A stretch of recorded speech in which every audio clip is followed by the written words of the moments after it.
Hello everyone, this is your course instructor Harshita. So in today's session, we'll be studying about error detection and error correction capabilities of linear block codes.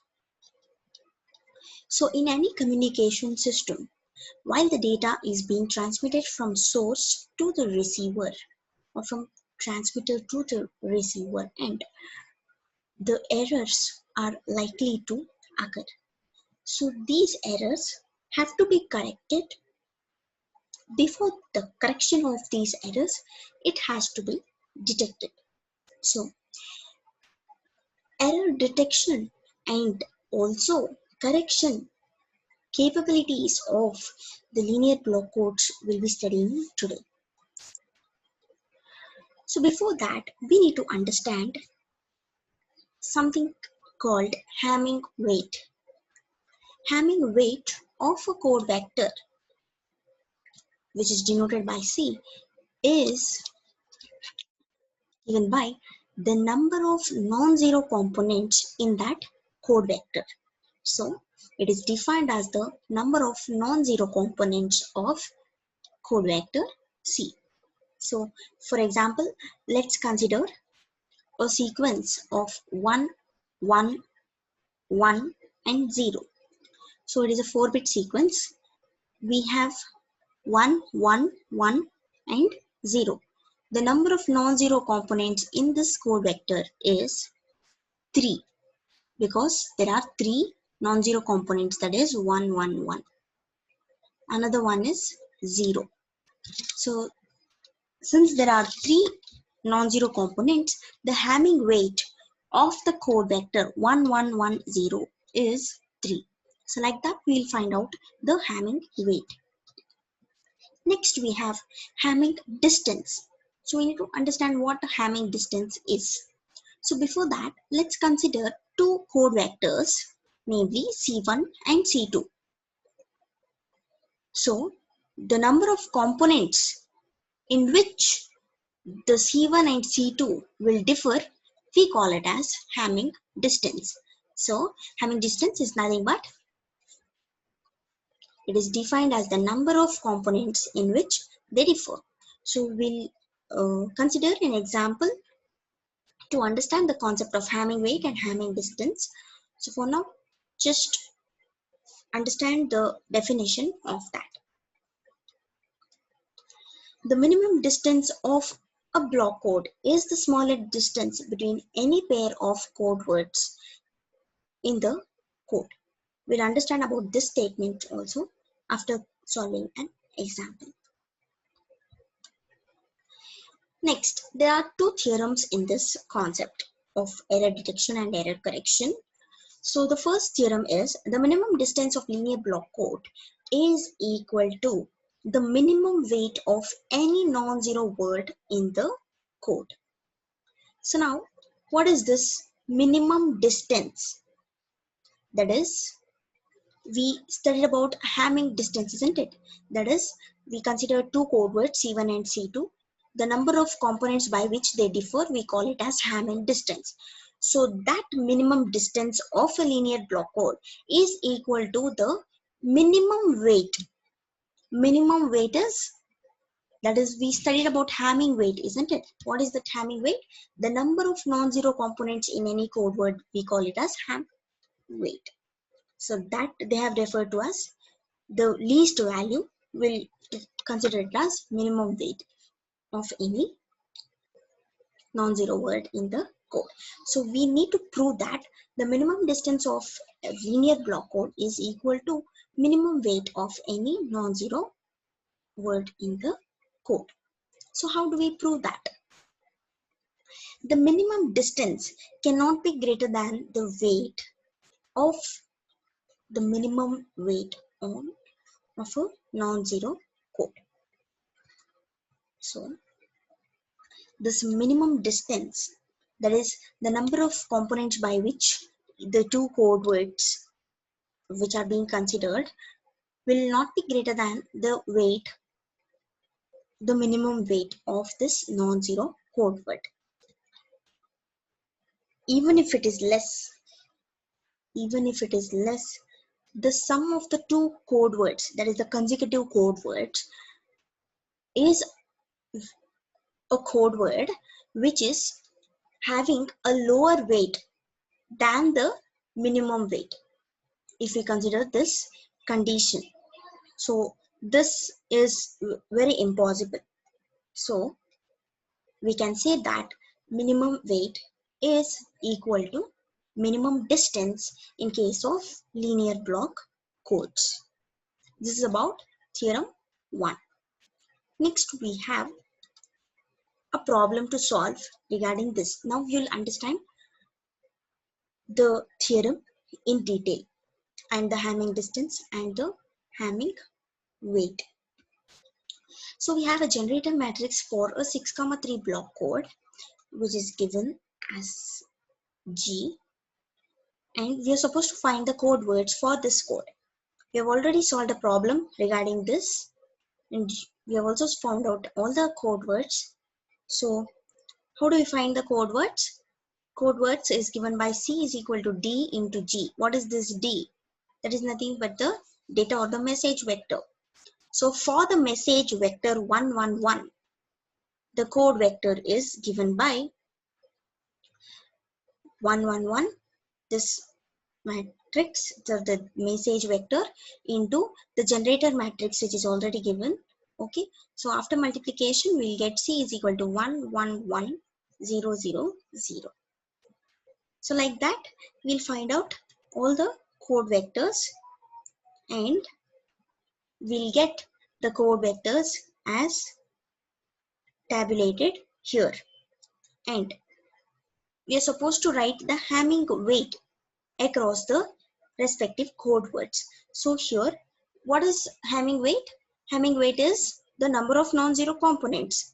So here, all the components are 0. Not even one single component is non-zero, right? So the Hamming weight of this code is 0. Next, second code word. We have 3 non-zero components here. That is 1, 1 and 1. So we'll write Hamming weight is 3. Next, in third code vector, we have 3 ones. So I'll write 3. Next, in fourth code vector, we have 4 ones. So we'll write 4. Next, in fifth code vector, we have 3 non-zero components. Okay, so we'll write 3 here. Next, we have 4 non-zero components. So write 4. Here also 4 non-zero components. So we'll write 4. And the last code vector has 3 non-zero components, so we'll write 3. So here this column consists of the Hamming weight of the corresponding code words, and you can see the minimum weight of the code vectors is 3. Okay, and then consider the first code vector and the second code vector. Both vectors are differing in these 3 components. All of you please observe this cursor. You can see that C1 and C2 is differing with these 3 components. So the distance or the Hamming distance is 3. Next, second and third you consider. Here it is differing, here also, here and here. So the Hamming distance in this case is 4. Next, consider this code vector and this code vector. It is differing at this component and here also and here also. So in these 3 components, these 2 code vectors are differing. So the Hamming distance is 3. Next, consider these 2. Here it is differing, here also we have 0 0 and 1 1, and here also it's not differing. So Hamming distance is 3 here. Next, consider these 2 code vectors. 0 1 we have 0 1 1 0.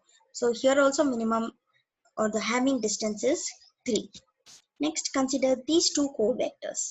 It is differing at this point, here also, and then here and here.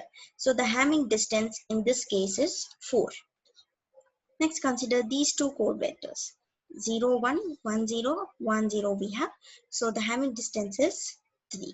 So we can see that minimum distance of the code is C. So we'll write hence minimum distance is 3. Next, we can also verify that no two code words of this code differ in less than 3 places. We just now saw that the Hamming distance for any two consecutive code words or any two code words will not differ in less than 3 places. That is nothing but the minimum weight.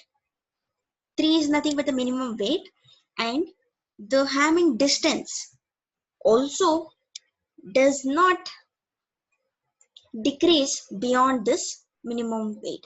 So that is about the theorem 1 and a problem based on it. And next we have theorem 2. In this, a linear block code with a minimum distance d-min, it says that it can correct up to d-min minus 1 by 2 errors and detect up to d-min minus 1 errors in each code word. So let's say if it detects 4 number of errors, the linear block code will be capable of correcting 2 errors, at least 2 errors in the detected 4 errors. So that is about the second theorem. So for this, we'll be considering that the received code vector to be R and the transmitted code vector to be C, and we'll consider one more code word C dash.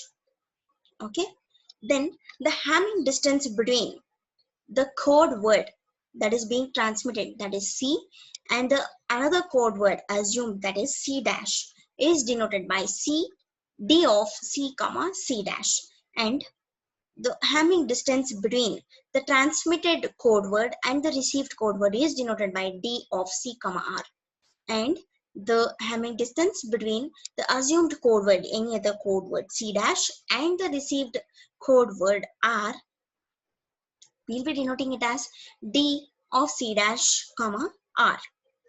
So these Hamming distances should satisfy a relationship according to this theorem 2, that is given by D, that is Hamming distance of the transmitted code word and the received code word plus the Hamming distance of the another code word, that is C dash comma the received vector or the code word, should be greater than the Hamming distance between the two code words, that is transmitted, and the another code word, that is C dash.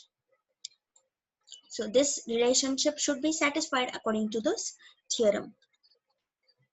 So if that condition is satisfied, we can write D of C comma C dash will be greater than or equal to D min.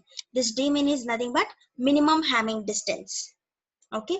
So under this condition, this D, that is a Hamming distance, D of C comma R is equal to T dash, and D of C dash comma R, we can write that if these two conditions are satisfied, we can write that D of C dash comma R will be greater than or equal to D min minus T dash with the help of this relationship. Okay. Now, what is this T dash? The number of errors. This T dash is nothing but the number of errors. So under this theorem 2, what we'll conclude is that if in any communication system n number of errors are detected, the linear block code will be capable of correcting n minus 2 number of errors at least. Okay, out of the number of errors detected, half of the errors will be corrected. By this theorem 2, we can conclude that statement. So the decoder will correctly identify C as the transmitted vector if d of c comma r is less than d of c dash comma r. That is the relationship that it has to be satisfied. Okay, so that is about this session. In the next session, we'll continue with the next topic in the module 4. Thank you.